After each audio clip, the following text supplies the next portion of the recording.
As part of the course on confidence, we have to go inside ourselves to understand how we can control ourselves. To control ourselves, we need to control our thoughts because our thoughts control our feelings. And what we feel is what we believe to be true for us. Now, how thoughts influence our physical body and how thoughts manifest into physical reality will be discussed in the next video. A lot of brilliant minds have contributed to the science of the mind. Such names are Gregory Bateson and Marshall McLuhan. But two who stand out are Richard Bandler and John Grinder. John Grinder and Richard Bandler made their way when they expanded on the idea that people build mental representations. They defined thinking in several different ways. Thinking in pictures, thinking in words, and thinking in feelings, tastes, and smells. Richard Bandler went a step further by breaking each of those systems down into their various components or qualities for each thinking way. These qualities of the images, sounds, and feelings are better known in NLP as submodalities. Human beings have 5 senses which they use to take in information from the outside world. Then we represent the world to ourselves using 5 internal senses. For example, one way to think is in visual thoughts, or better known as pictures or movies. Whenever you tell someone how someone looked, or someone tells you how someone looked like, you rely on your own ability to go inside and mentally represent through a picture how someone looked like. When people create anything, they must create it first in their minds by imagining what it is going to look like. There are also certain qualities to these images. For example, think about what you did on a week ago. As you think about it in your mind, you might see yourself yesterday doing something, or you might see what you saw through your own eyes yesterday.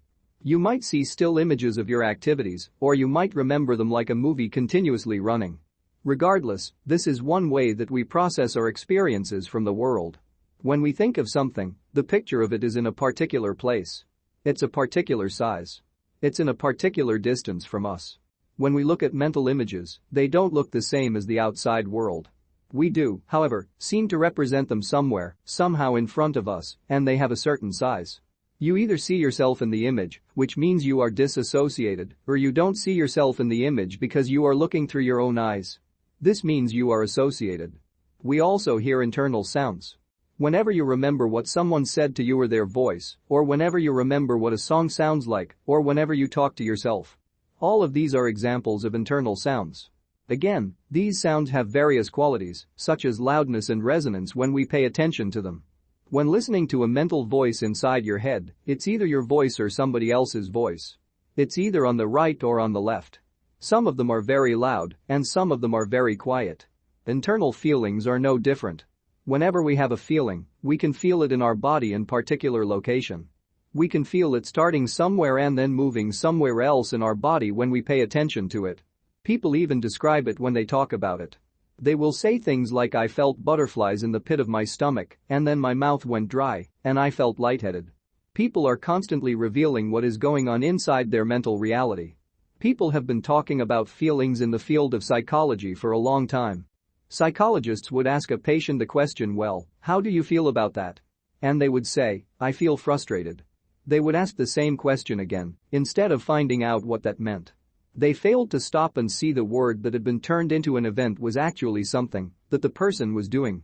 So when therapists and psychiatrists say to somebody, how do you feel about feeling frustrated? Or how do you feel about feeling disappointed? They miss the most important information. We know there's another way that we process the world. Our understanding of the endemic brain tells us that the connection between all the organs is as sophisticated as the synapses inside the brain and actually allows us to think with feelings. What this means is that our bodies are not disconnected from our brains. They are an extended part of the brain. The important question to ask people when they say I feel frustrated is, where? Where does the feeling start?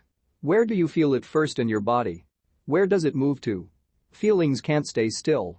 They are always moving somewhere, in some direction.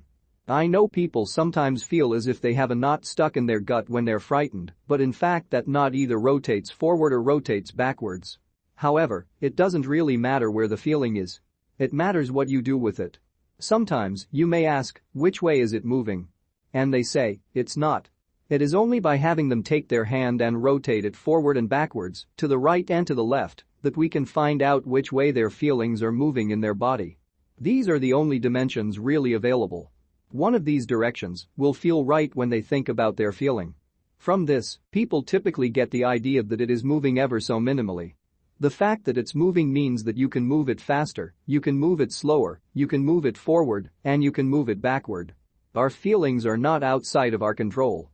In fact, this is the very thing most of us need to gain control of because, when you do, you can alter your feelings. The qualities of your thoughts, these submodalities, determine how your thoughts affect you. When you make big movies of things you are associated with, generally, the feeling will be more intense. When you make the movie smaller and move it, disassociated, into the distance, the feeling will be smaller. We can also learn how to use our control over the qualities of the thoughts to manifest the kinds of feelings we need when we need them. This way you run your own mind and your own brain.